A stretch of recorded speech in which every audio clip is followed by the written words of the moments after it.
Hello! Andito tayo ngayon sa Garner Hotel dito sa may Zuffenhausen. At the usual, i-room tour ko ulit kayo. So, pagpasok, ito yung pintuan. Sa kanan na side, which is sa likod ko, iharap po kayo. Yan. Isang maliit na mirror. At itong hangiran, sabitan. May provision din sila ng maliit na fan. Kasi pag mainit dito, wala kasing aircon dito hindi uso. Kaya, gamit ka ng electric fan. Tapos, lagayan ng mga gamit. And then, sa left ay ang toilet and shower. May malaking mirror. Hello! Tapos, meron silang hair dryer. Yan yung trash bin. Ito yung sink. Tapos, meron silang pa hand wash. Meron silang, ano ba to? Paubos na. Kawawa naman, nag-iisa na lang. Ay. And, meron dito mga toilet paper, 2 towel, tapos, ayun, yung shower. Ano ba yan? Hair wash, at saka body wash. Pareho lang yung hair wash, no? Tingnan, di ba? Parehos ng hair wash. Anyway, at yun yung shower dito sa gilid. Yan. Tapos yun yung toilet.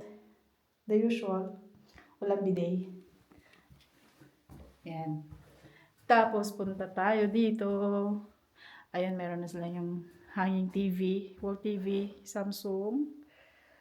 Andun yung trash bin. Meron ulit hangeran. And andyan na yung mga gamit ko, guys. Yan. At ito yung higaan. Queen standard ang room na to. Yan. So, nandito tayo sa 4th floor. Attic siya. Ay, paano ko ba to? Kukontrolin pataas. Parang may control to siya dito. Anyway. Andito yung lampshade. Tuduk. Ayan. May pa-table sila. Charger. Tabi dito. Ayan. Yun lang.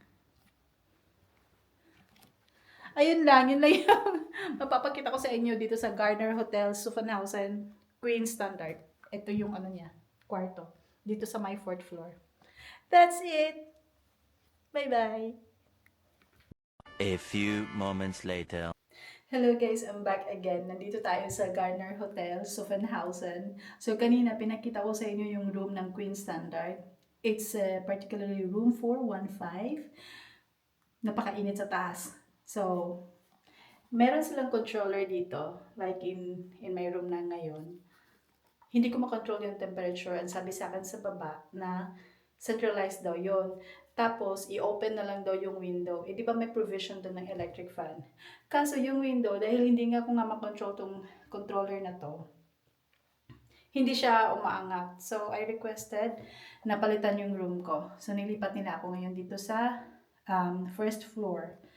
So, I think medyo downgrade siya ng konti doon sa taas. Or I don't know if it's the same. Pero dito medyo maliit siya. Pero mas gusto ko to siya ngayon kasi hindi siya ganun kainit sa taas. So, yan. Dito siya sa 1st floor and i-room tour ko kayo saglit.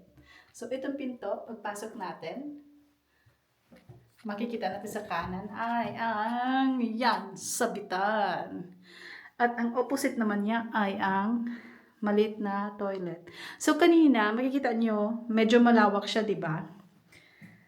Ito, shower room agad. Tapos, bubungad yung sink. Yan. So, the same pa rin ng mga gamit, no? Merong hair dryer. Tapos, at least ito puno yung face tissue paper. Na pang facial tissue paper. And then, ayun, meron siyang wash na trash bin. Tapos, yeah, towel. 2 sets. Or, 2 towels. Tapos yan, yung ating bowl. And then, andito na yung bed. That's the bed. At meron siyang, ayun, TV. Yan lang yung space niya dito. Tapos nandito yung ano, 'di ba kanina sa taas sa kanan pagpasok. Dito naman, nandito sa may katabi ng bed, itong lagay ng gamit. Yan, tapos ito yung mirror, high mirror. Yan, at ang sabitan, wala siyang pa-electric fan. Siguro kaya nga yung meron dun sa taas na pa-electric fan, dahil alam nilang mainit. Tapos may additional lighting siya, kaya maliwanag. Ayan. Tapos sa labas natin, binaba ko na siya guys. Alam niyo kung bakit. Parking lot na yan dyan. So kitang-kita ko dito pag sisilipin. Kaya binaba ko na yung bintana. Ayan. Tapos mayroon silang pa-design dito. Ayan. Tapos nandito na yung maliit na table. Meron kang side table. Ayan yung lamp table. Tapos ito na yung higaan. Yan. So, yan. Ano masasabi ko? Medyo nabigla ako kanina sa init. Sabi ko talaga, hindi ko siya makontrol. Kaya hindi ako nakatiis na bumaba sa reception at nag-request talaga ako magpalipat ng room. Sabi ko, hindi ko kakayanin yung init. Kahit sabi mo mag-electric fan, magbukas ng bintana. No. So, buti naman may available na room. At, buti rin, yung room na to, ay yung room na yon ay hindi ko ginamit. Nag-ano lang ako ng tubig, nag-wash lang ako ng kamay dun sa may sink. Tapos yung facial yung facial tissue paper, yun lang yung ginamit kong pamunas at saka may sarili akong tissue kasi sinisipon nga ako. Kaya sabi ko, wala akong naggalaw sa mga towel sa bed, hindi ko na upuan or whatever kasi pagkapasok natin binidyohan nga agad natin, di ba? Ni-room tour ko kaagad kayo. So yun. So sabi ko, sige, tanggalin ko na lang yung mga yung trash ko doon. Tapos yun lang naman. Tapos yun, binigay nila sa akin tong room 108. Medyo maliit siya pero that's fine. Kasi higaan lang naman ang after ko at saka yung kailangan ko talaga yung lamesa for my yung trabaho. At gusto ko dito yung lighting kasi maliwanag. Ayun, parang meron pang isang ilaw na ayun sa taas. May iakyat ka ba? Teka lang. Paano ko ba iakyat to? Ay hindi. Ito pala. Ayan o. Hindi pala. Ayan pa. Kita niya. Yan. So, yan. Mas liliwanag. Gusto ko kasi maliwanag. Doon naman sa may hotel malapit sa office namin. Tipong tatambling ka na opisina na. Medyo madilim yung lightings niya. Pero ito gusto ko to kasi maliwanag. Kaya lang, malayo. Magta-travel pa ako ng around 40 minutes. Tapos yung additional pa ng mga waiting mga roughly 1 hour din talaga, no? So, bakit ko ito binook at hindi ko binook yung nandun sa malapit sa opisina namin? Kasi mura lang to. Nagmahal kasi dun sa sa may malapit sa amin. Mga hotels kasi dito, siya yung hindi siya yung fixed rate. Nagdedepende siya sa season. So, kung may event, sobrang mahal niya. Like for example, next week, merong fair dito sa lugar na to. 200 per night ang rate ng hotel doon. So, ayun, nahanap ko itong sa Garner Hotel dito sa Suffenhausen. Member naman din siya ng IHG. So, ang binayad ko actually dito is points. Kaya lang medyo malayo. Pero tinry ko pa rin kasi, syempre, pagpapasok tayo, hindi naman tayo all the time doon sa mamahaling hotel. Tipid-tipid din Kaya, tinry ko rin tong hotel na to. Tapos, hindi ko alam kung babalikan ko siya, pero definitely babalikan ko siya dahil may naka-advance booking na ako ng end of May dito din for a week. Pero after that, hindi ko alam kung babalikan ko ba talaga siya. Kasi kung hindi ako nakapag-book last week, again, nababalik ako dito in May, baka hindi ko na siya ulitin kasi bukod sa malayo. Although accessible naman siya, malapit lang siya sa may Uban, 150 meters lang after the station. Pero kasi, 1 hour yung bubuniin ko pa uwi, tapos 1 hour din yung bubuniin ko yung papasok. Parang hindi siya worth it.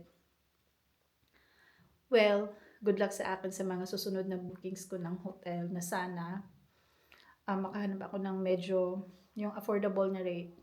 Alam niyo kung bakit? Kasi yung trabaho ko, ang layo sa bahay namin, and I need to report 3 times, 3 days a week, so hybrid setup ako. Kaya, napipilitan akong mag-book ng hotel, and ayun, magastos, 'di ba? Kaya, as much as possible, humahanap talaga ako ng affordable rate within the area.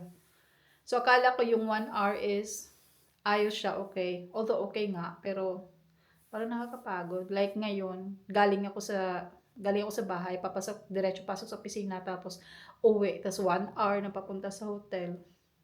Latang-lata na ako. Kasi imagine niyo kung napanood nyo yung previous kong vlog na yung sabi ko, ang hirap kumita ng pera. Makikita nyo dun yung struggle ko na pag-commute, papasok sa trabaho. And isa ding tanong, bakit hindi na lang ako mag-drive? So, nangyayari ngayon na pataas ng pataas yung diesel at saka yung gas. Although gas naman yung sasakyan ko, pero tumataas ang presyo.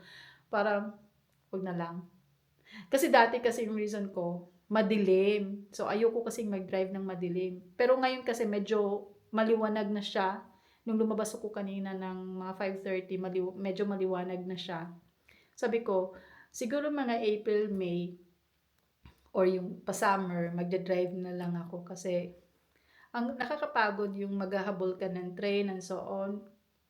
Tapos minsan, yung pipindutin mo na lang yung pintuan ng train, nahawakan mo na pero hindi na siya mag-open kasi na-set na to close na yung train and aalis. And then I have to wait another hour or 30 minutes for the next train. Yun. At kung mag-drive naman ako, ang mahal. No choice. Talagang hirap kumita ng pera. Pero siguro kung may opportunity naman na makita akong work na katulad ng ginagawa ko ngayon at nasa malapit na area, siguro lilipat ako. Pero who knows? We don't know. Kasi naman ngayon, kahit sabihin mong malayo yung trabaho ko, masaya kasi ako sa ginagawa ko. Gusto ko yung trabaho, gusto ko yung ginagawa ko. So, interface sa customers, interface sa suppliers, tapos sa project quality. Kaya, yun talaga ang gusto kong ginagawa. Ayun, kaya nag-enjoy, kahit sabihin mong malayo or nakakapagod, somehow, dahil na-enjoy ko yung ginagawa ko, nag-stay ako. So, actually, magsi 6 months na pala ako, so mag-e-end yung probation period ko in 2 weeks time. So, ayun, kinausap ako ng boss ko kanina. Sabi niya, oh, you passed the probation, blah, blah, blah, blah. Natuwa naman ako. Syempre, kasi mara-regular ka, di ba? So, meron kang added security dito. Meron akong added security sa pagstay ko dito sa Germany. Ayun, tinanong niya ako kung ano ba yung sa status, gusto ko ba yung sa work ko. Sabi ko, gusto ko yung sa work ko. Pero yung talagang drawback ko talaga is yung sa travel na costly. Though okay ako sa pagbiyahe, no, na kasi sanay naman ako before sa pagbiyahe, pag pupunta ko naman sa customer site, no, at pag ipapadala sa ganito, ganyan, sanay ako sa ganon. Pero ako yung babiyahe, ako yung magbabayad. Ang mahal. Tapos gagastos pa ako sa mga pagkain. Expensive, I would say, para sa akin, para sa rate ko namamahalan talaga ako sa nagagastos ko per week. Although, covered naman siya sa sweldo, pero nanghihinayang ako. Kasi, syempre, dapat savings ko na yun or mailalaan ko yung gastos sa ibang bagay. Pero nagagastos ko siya sa hotel, sa pagkain, at sa travel. Ayun. So, going back dito sa hotel, you get what you paid for. Yun na lang masasabi ko. Pero, I would say, mas maganda pa rin siya compared dun sa dating hotel na tinutuluyan ko dun sa may Bublingen. Which I will not mention the hotel, pero alam niyo kung saan yun kasi nasa vlog ko rin naman yun. Kasi malinis to, maayos, medyo bago yung gamit. Yun nga lang, medyo malayo siya sa area ko. At, chamba-chamba, kasi nalipat ako dito sa baba, hindi siya ganun kainit. Pero kung mapwesto ka dun sa taas, aatakihin ako ng hika. Ang init talaga. Alam mo yung buga ng hangin na mainit kahit electric fanan mo. Anyway, yun, napahaba na yung kwento ko, no? Salamat sa pagsama sa akin. And that's it for today. Bye-bye.